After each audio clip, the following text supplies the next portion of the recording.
ये मैसेज था कि क्या हम ऐसे रद्दे या ऐसा घर तो नहीं बना रहे जो गिर जाएगा, क्योंकि आसमान पे जो घर खुदा हमारे लिए तैयार करता है, जब तक हमारी अमली जिंदगी में कोई ऐसा काम अमल नहीं होगा तो हम उन मकानों में दाखिल नहीं हो सकते। बहुत ज़रूरी है हम अपने रास्तों को ठीक करें, दुरुस्त करें, अपनी जिंदगियों को दुरुस्त करें ताकि हम उन मकानों में जा सकें।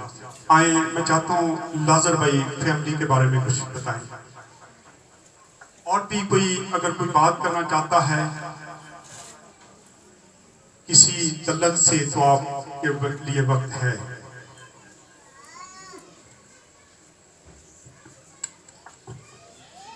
हम सब, आप तमाम लोगों के जो परसों कल और आज तक हमारे साथ आते रहे और हमें तसल्ली देते रहे, उन तमाम बहन भाइयों के लिए हम शुक्रगुजार हैं। और शुक्रगुजार हैं उन तमाम बहन भाइयों के लिए जिन्होंने बहुत अच्छी तसल्ली दी, और ऐसी तसल्ली जो मसीह यीशु ने कहा कि मैं अपना इत्मीनान और अपनी तसल्ली तुम्हें दिए जाता हूँ। हम उन तमाम बहन भाइयों के लिए बहुत बहुत ही शुक्रगुजार हैं।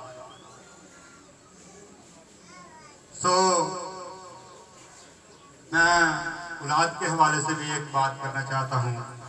पहली बात कि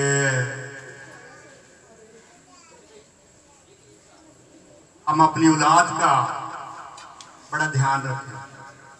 ये जो ज़माना है ये मुखालिफ मसीह की तासीर का है और बदी बहुत फैल रही है, और हमारी नौजवान नस्ल जो है वो बर्बाद हो रही है नशे के लिए। बुरी सोबतों में बैठकर वो अपने वक्त को ख़राब करते हैं और फिर उनकी ज़िंदगी ख़राब होती है और आखिरकार वो मौत के मुंह में चले जाते हैं। इसलिए बहनों के लिए, भाइयों के लिए ये दरख्वास्त है वो अपने बच्चों को अच्छी तरबियत करें और कोशिश करें कि उनको अपने पास अपनी तारीफ, अपने खुदा के कलाम के आइन को बयान करें ताकि वो बुरी राहों पर ना चलें। हम देखते हैं कि अक्सर मोहल्लों में, गलियों में, खासकर हमारी कौम के लोग जो हैं उनमें बहुत सारे ऐसे नौजवान हैं, बेटे और बेटियां हैं जो मौत के मुंह में जा रहे हैं।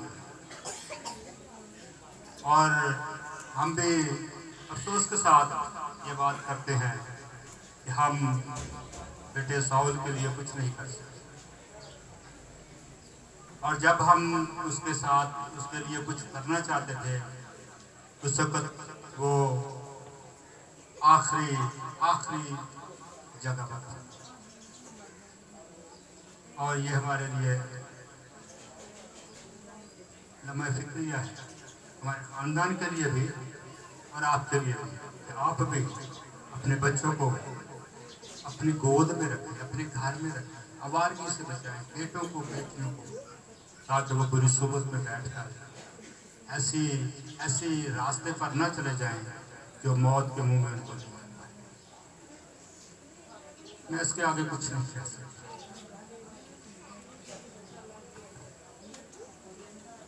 मैं सुबह जब वॉक पे जाता हूँ तो जिस दिन से रोजे शुरू हुए तो मैं देखता हूँ नौजवान बच्चे ग्रुपों की शक्ल में निकलते हैं, और मुझे दुख होता है, खुदा ना करे ये तो एंजॉयमेंट में लगे हुए हैं, लेकिन अगर इनको कुछ हो गया तो इनके माँ बाप का क्या हाल होगा। बाद में दुख माँ बाप को होता है। लेकिन अगर हम खुदा में यीशु मसीह की जिंदगी को देखें, खुदा में यीशु मसीह जब 12 साल के थे तो वो पूरी तालीम हासिल कर चुके थे, वो उस्तादों में बैठ के बातचीत करते थे। लेकिन आज हमारे लिए फिक्र की बात है कि हम अपने बच्चों को क्या तरबियत करते हैं। हम दुनियावी तौर पे तो बड़ा पढ़ाने की कोशिश करते हैं, लेकिन कभी रूहानी तौर पे हमने उनको कोई तालीम दिलवाई कि वो अच्छी तालीम हासिल कर सके और वो आपके फरमाबरदार हो। हम बच्चों पे तवज्जो नहीं देते। मैं अक्सर बात करता हूँ अपनी कलीसिया में कि जब आप चर्च आते हैं तो आपके बच्चे आपके साथ नहीं होते, पूछा जाए तो बच्चे खेलने चले जाते हैं, बाहर घूम रहे हैं। क्या आज हम उन बच्चों के लिए फिक्रमंद हैं? अभी से फिक्र करें। जब हम साउल को लेके हम हॉस्पिटल गए पहली बार, तो डॉक्टरों ने उसी वक्त कह दिया कि नामुमकिन सी बात है कि ये बच सके, इसकी टांगे काट देंगे, इसके बाजू काट देंगे। तो हमने पूछा कि अगर तो काटने से कोई हल हो सकता है तो हम इस बात के लिए भी तैयार हैं। तो उन्होंने कहा जी हल को नहीं है। और उस सेंटर में जहां हम इसको लेके गए, बेशुमार नौजवान बच्चे थे, छोटे छोटे बच्चों को मैंने देखा उसी बीमारी में मुब्तला, लड़कियों को देखा, औरतों को देखा। ये बीमारी ऐसी बीमारी है कि अगर एक को लग जाए तो ट्रांसफर होना शुरू हो जाती है। आज हमें जरूरत है कि हम अपने बच्चों की फिक्र करें। जब टाइम गुजर जाता है तो आप जितनी मर्जी मेहनत कर लें। इस साउल के लिए हमारी पूरी फैमिली एकदम से खड़ी हुई, पूरी फैमिली, दुआएं की गई, पैसा लगाया गया कि किसी ना किसी तरीके से ये बच जाए। लेकिन उस वक्त ये सारा कुछ हमारे हाथ से निकल चुका था, क्योंकि जब वक्त था उस वक्त हमने फिक्र नहीं की, घर वालों ने फिक्र नहीं की।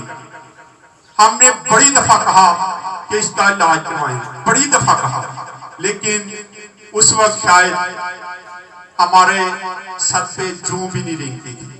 लेकिन जब वक्त निकल गया, जब वो उस जगह पे पहुंच गया जहां से वापसी का कोई रास्ता नजर नहीं आता था, मेडिसिन, कोई मेडिसिन उस पे असर नहीं कर रही थी। आज हमें जरूरत है कि हम अपने बच्चों पर निगाह रखें। हम सोचते हैं बच्चा बाहर दोस्तान, कभी आपने उससे पूछा कहां गए थे, कहां से आए हो? आज फिक्र करें ताकि कल आप ये दुख ना दे सके। उसके बाद फिर सारी जिंदगी पछतावा ही है। काश हम अपने बच्चों की देखभाल कर लेते, काश हम अपने बच्चों की अच्छी तरबियत कर लेते, उनकी दोस्ती देखते कि उनके कैसे दोस्त हैं। क्या हम हमारे दरवाजों पे जब बच्चे आते हैं आपके बेटे को, बेटी को बुलाने के लिए, तो कभी आपने उनके किरदार को देखा है? उनको देखा है कि वो क्या करते हैं, उनकी जिंदगी कैसी है? क्या हम इन चीजों पर गौर करते हैं? हमें जरूरत है कि जब उनका यार दोस्त, कोई भी दोस्त आता है, तो उसको देखें कि ये क्या करता है। अगर वो गलत है तो अपने बच्चों को मना करें और उसको भी कहें कि दोबारा तूने हमारे दरवाजे पे नहीं आना। सख्ती से काम लें ताकि आप इन मुश्किलात से बच सकें और इन दुखों से भी बच सकें। बराए मेहरबानी, आज हमारे पास वक्त है, आज हम अपने बच्चों को मना कर सकते हैं, अपने बच्चों को सिखा सकते हैं। लेकिन जब वक्त गुजर गया तो उसके बाद फिर हम बैठ के रोएंगे और मेमोरियल सर्विस की बातें करवाते फिरेंगे। इससे ज्यादा बेहतर है कि अभी से अपने अपने बच्चों को देखें, और जब बच्चे छोटे होते हैं उसी वक्त उनकी अच्छी तरबियत करें ताकि आपके बच्चे जो हैं वो बागी और बेगश्ता ना हो, वो नशे की तरफ ना जाए। आप उनको प्यार करें। आज मोबाइल का दौर है, जब शाम होती है तो तमाम फैमिली जो है अपने अपने मोबाइल लेके बैठी होती है, बच्चों की कोई फिक्र नहीं है बच्चे क्या करते हैं।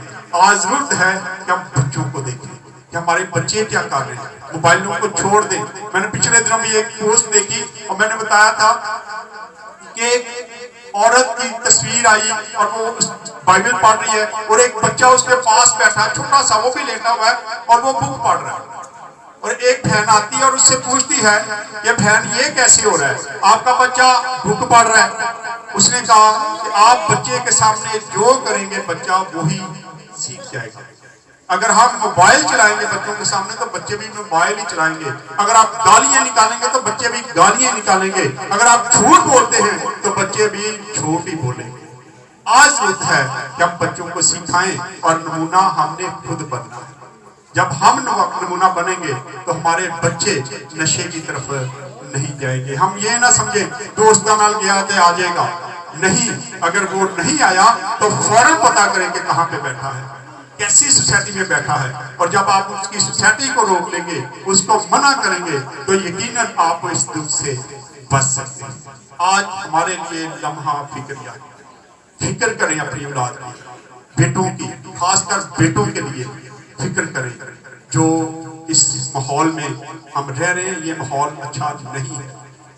हमारे बच्चे ऐसे दोस्तों के साथ घूमते फिरते हैं, और हम भी पहले तो बड़ा नहीं वो दोस्ता बन गया, लेकिन जब मुश्किलें आती हैं, परेशानी आती हैं, तो फिर हम इन बातों के लिए तवज्जो करते हैं। काश मैं रोक लेता, मैं रोक लेती, लेकिन आज हम उनको रोक लें तो वो बच्चे रुक सकते हैं, वरना फिर वही हाल जो साउल का हुआ, उसने अपनी जिंदगी को खुद तबाह कर लिया।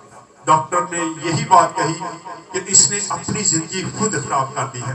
2 साल पहले हमने इनको इसको आगाह किया था कि जो बीमारी तुम्हें होगी या इसके लिए इलाज के लिए आ जाए, लेकिन उस वक्त ना तो उसने घर में किसी को बताया कि मुझे ये बीमारी होगी है, और ना उसने किसी के साथ शेयर किया। जब हमें पता चला तो उस वक्त बहुत ज्यादा देर हो चुकी थी। ये दवाओं से ही है।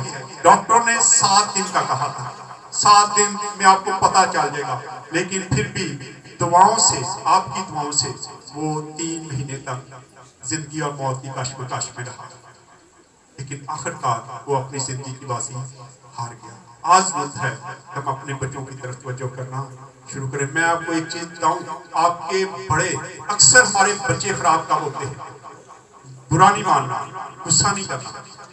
जब हम किसी चाचा ताया कोई बड़ा मना करता आपके बच्चे को, तो हम कहते तू कौन है, तू क्यों ये बात करता है। जब हम बड़ों का रोब खत्म कर देते हैं तो वो बच्चे खराब हो जाते हैं। हमेशा बच्चों पर बड़ों का रोब रहना चाहिए। आपके आस पड़ोस में भी कोई अगर कोई बड़ा है, तो अगर वो आपके बच्चे को डांटता तो मत उसको मना करें। अगर वो ठीक जगह पे उसको डांट रहा है तो उसको कहें कि ठीक है, आप ठीक है। लेकिन हम अपने बच्चों के लिए खड़े हो जाते हैं कि नहीं जी मेरा बच्चा ठीक है, तुम्हें यही गंदा नजर आता है। लेकिन हमें आज बच्चों की तरबियत के लिए ये सारी चीजें सीखने की जरूरत है। अगर आपके बच्चे को कोई डांटता है तो किसी वजह से ही डांटता है, कभी भी उनको मना ना करें, क्योंकि जब आप मना करते हैं तो आपके बच्चे फिर बिगड़ जाते हैं, और एंड फिर आप देखते हैं कि क्या होता है। इसलिए बहुत जरूरी है कि आज अपने अपने बच्चों की फिक्र करना शुरू करें। खाना तैयार है, टीम का कोई बंदा है तो सामने आ जाए जरा 1 मिनट के लिए। पास्टर आर्थर जॉर्ज अगर हैं तो वो भी सामने आ जाए दुआ के लिए। पास्टर जुशान आ गए, पास्टर जुशान अगर आ गए तो वो भी अंदर आ जाए। आइए एक दुआ करेंगे पास्टर आर्थर के साथ मिलके। प्यारे मेहरबान अस्पनी बाप, हम तेरी शुक्रगुजारी करते हैं इस वक्त के लिए, इस घड़ी के लिए जो तूने हमें बख्शी। अस्पनी बाप, हम हर हाल में तेरी शुक्रगुजारी करते हैं। तुझसे चाहता है ज़मीन पर बेच देता है, जब तेरी रज़ा तेरी मर्जी पूरी होती है तो उससे अपने पास बुला लेता है। हम तेरी शुक्रगुजारी करते हैं।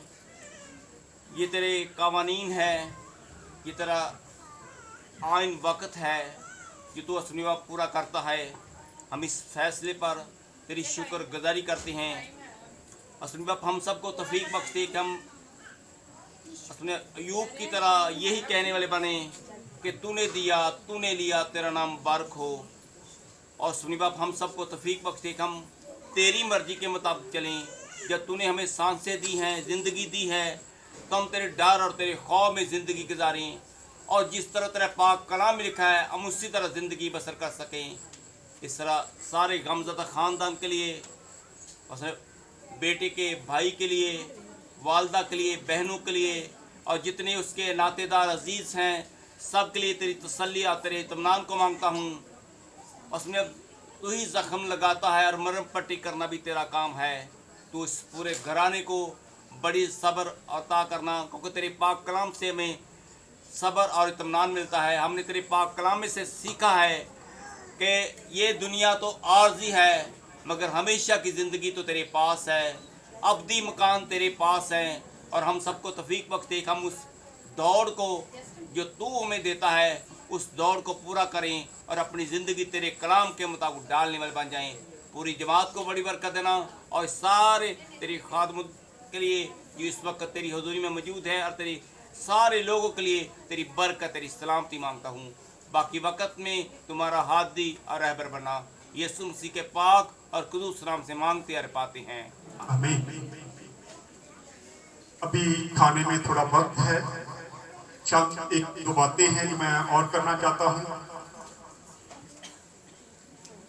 मैं शुक्रगुजार हूँ, जैसे लाजर भाई ने अभी कहा, तमाम उन लोगों का जो इस दुखी घड़ी में हमारे साथ खड़े हुए, और खासकर मैं शुक्रगुजार हूँ रोबन का और रोनी का। इन दोनों बच्चों ने इतनी मेहनत की कि आप सोच नहीं सकते। ऐसे पेशेंट को संभालना इंतहाई मुश्किल था। सारे जिस्म के उसके जख्म थे, लेकिन ये दोनों नौजवान अपने भाई की खिदमत करते रहे। इनके लिए खास हम दुआ करेंगे कि खुदावंद इनको सेहत और तंदुरुस्ती दे और हर बीमारी से महफूज रखे। बहुत कम लोग होते हैं जो अपने जिसो कारब के साथ खड़े होते हैं। बराए मेहरबानी जाना नहीं है, बैठ जाए। सफदर भाई बैठ जाए, सारे बैठ जाए, खाना खा के जाना। खाना तैयार हो रहा है, खाने में थोड़ा सा वक्त है। जैसे ही मुझे बताया जाएगा आप लोग बाहर चले जाएंगे, बाहर खाने का इंतजाम होगा, बाहर बैठ के आपने सबने खाना खाना है। बराए मेहरबानी खाना खाने के बगैर कोई नहीं जाएगा। खाना वाफर मकदार में बना है, सबके लिए खाना है। बराए मेहरबानी आप लोग बैठे, तशरीफ रखें। खाना खाने के बाद आप लोग अपने घरों को जाइएगा। सारे लोग बैठे रहेंगे। पास्टर शान अगर आ गए तो अंदर आ जाए।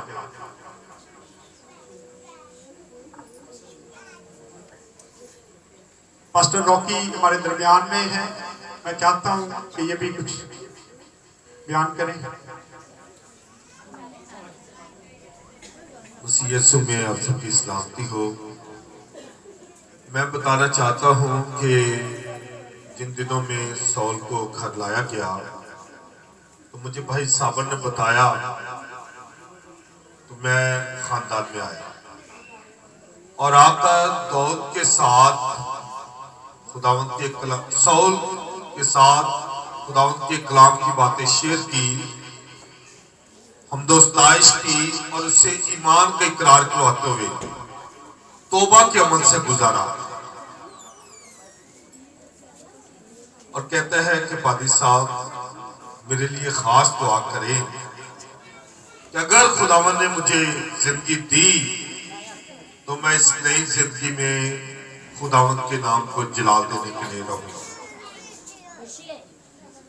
और मैं कल ही मेजर साहब के साथ जब मैं गया तो मुझे मेजर साहब ने बताया, तो मेरे दिल में ये बात थी कि मैं इस बात को रखूंगा कि ये जो जिंदगी उसे मिली है ये खुदावन की तरफ से बोनस था।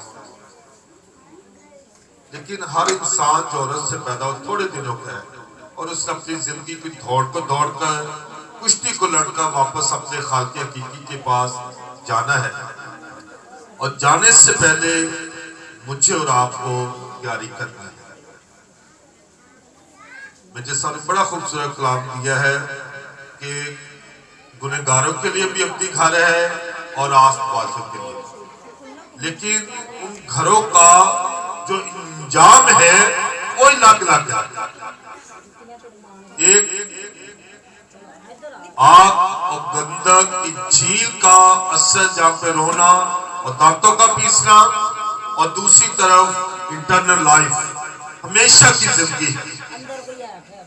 इसलिए जरूर है कि अपनी औलाद की फिक्र करें। अगर खानदान का इकरार है, पास्टर लाजर साहब की तरफ से, पास्टर आसिफ साहब की तरफ से, हमने फिक्र नहीं की, और जब फिक्र की है उसका काम क्लोज हो गया। जब हम औलाद की फिक्र करेंगे, जब बच्चा पैदा होता है तो माँ बाप की ख्वाहिश होती है मैं इसे पढ़ाऊंगा, लिखाऊंगा, डॉक्टर बनाऊंगा, इंजीनियर बनाऊंगा, मुख्तलिफ। लेकिन जब वो सने बुलुगत के आम में आता है फिर उसकी अपनी दौड़ शुरू हो जाती है, और उसकी दौड़ में वो जब दौड़ता है उसके पर आपने निगाह रखनी है। जब आप निगाह रखेंगे तो ईमान रखें कि उसकी दौड़ इनाम का हक पाएगी। जब आपने फिक्र ना की तो फिर इसी तरह हम सब ने इसी जहां से जाना है। अशार कहता है कन भुल के बैठा है तू बंदिया, घड़ी पल दा तू जग ते पराउणा है। कन भुल के बैठा है तू बंदिया, घड़ी पल दा तू जग ते पराउणा है। कर तौबा तू मरद तो पहला, नहीं ते हशर बुरा फिर होना है। आज मेरे और आपके पास मौका है। God bless you. जी सलमा बाहर और बिछा दें क्लीन पीछे पीछे आए। आखिरी दुआ पास्टर जुशान हमारे दरमियान में है, उनके साथ मिलकर दुआ करेंगे। पास्टर जुशान।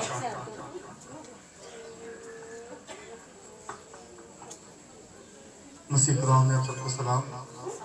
मसीह खुदा में मेरे अज़ीज़ों, खुदा के कलाम में लिखा है कि हर हाल में खुदा की शुक्रगुजारी करें, क्योंकि मैं आपको बताना चाहता हूँ खुदा के कलाम से हम सीखते हैं कि खुदा लेकर भी आजमाता है, खुदा देकर भी आजमाता है। सो आइए सब अपने सरों को झुकाएंगे और गमज़दा ख़ानदान घराने के लिए तसल्ली और इत्मीनान को मांगेंगे, जो खुदा अपने कलाम के वसीला से, अपने खादमीन के वसीला से हमें बख्शता है। बुजुर्ग आसमानी बाप, आसमान और ज़मीन के खालिक और मालिक, मेहरबान पाक हवा खुदा यसू के नाम में, है खुदा गो के हम गमज़दा हैं फिर भी हमारे दिल शुक्रगुजारी से भरे हैं, क्योंकि खुदा तो भला और तेरी शफ़क़त अबदी है।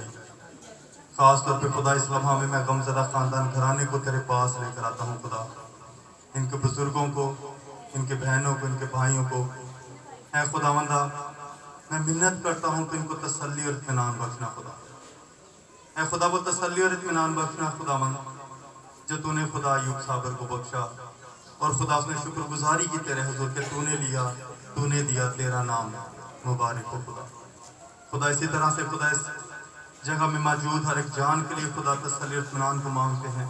हर एक अजीज़ के लिए खुदा तसल्ली और इत्मीनान को मांगते हैं। खुदा खुदा इनको बरकत बख्शना। खुदा मैं मिन्नत करता हूँ आज के कलाम के वसीला से खुदा हमेशा की ज़िंदगी को सीखें और खुदा फलदार साबित हों। खुदा और खुदा तेरी बादशाहत के वारिस बने। खुदा है खुदा अपने खादमीन को जो खुदा इस पंडाल में मौजूद हैं और भी बरकत देना और कसरत से अपने नाम के जलाल के लिए इस्तेमाल करना है खुदा, क्योंकि इस रोए ज़मीन पर खुदा रिवाइवल हो, खुदा विनिंग सोच हो और तेरी बादशाहत कायम हो। खुदावन जैसा तूने अपने कलाम में सिखाया, जैसे तेरी मर्जी आसमान पर पूरी होती है, ऐसे ही तेरी मर्जी ज़मीन पर भी पूरी हो। और इस रोए ज़मीन पर खुदा मैं तेरा खादम तेरी बादशाहत को मांगता हूँ। है खुदा आज की खुराक जो है खुदावन गमज़दा ख़ानदान घराने ने तेरे लोगों के लिए मुहैया की है, खुदावन उसमें बरकत अनायत करना। खुदा सारे खुदावन मीटिंग के लिए इज्जत और जलाल तेरे बेटे यीशु मसीह नासरी के नाम में। आमीन। आए खुदा की सिखाई हुई दुआ में शरीक होंगे, जिसने हमें ये सिखाया। आए हमारे बाप, तू जो आसमान पर है, तेरा नाम पाक माना जाए, तेरी बादशाहत आए, तेरी मर्जी जैसे आसमान पर पूरी होती है ज़मीन पर भी हो। हमारे रोज़ की रोटी आज हमें दे, जिस हम अपने कर्ज़ों को माफ़ करते हैं, तो भी हमारे कर्ज हमें माफ़ कर, हमें आजमाइश में न डाल, बल्कि बुराई से बचा, क्योंकि बादशाहत, कुदरत और जलाल हमेशा तक की रही है। आमीन। कलमा बरकत के लिए जैसे अब हमारे खुदावंद यीशु मसीह का फजल, खुदा बाप की मोहब्बत, रूहुल कुद्दुस की रफ़ाकत और शराकत, उसका इत्मीनान और तसल्ली गमज़दा ख़ानदान पर, हाज़िर जमात पर, हम सबों पर, आलमगीर मसीही कलीसियों पर होता रहे। आमीन। आमीन। इबादत हो चुकी, आप लोग बाहर चले गए, वहाँ आप बैठ के अफसोस भी कर सकते हैं। भाभी शमीम वगैरह मेहमान है, उनका खाना, आप बाहर चले जाएं और वहाँ और तसल्ली, रोने ना बैठ जाए, तसल्ली दे एक दूसरे को, तसल्ली की बात करें, क्योंकि खुदा हमारा तसल्ली का सरचश्मा है और हमें एक दूसरे की तसल्ली देने की जरूरत है। खाना खा के जाइएगा, खाना जैसे ही टीम खाना तैयार हो जाता है, खाना देना शुरू कर दे। बराए मेहरबानी खाने के लिए कोई भी पास्टर जो भी बाहर है उनसे दुआ करवा लीजिए। मैं जुती पाला, तू पाला, मम्मी जुती पाला। नानी ठीक ठाक हो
İçime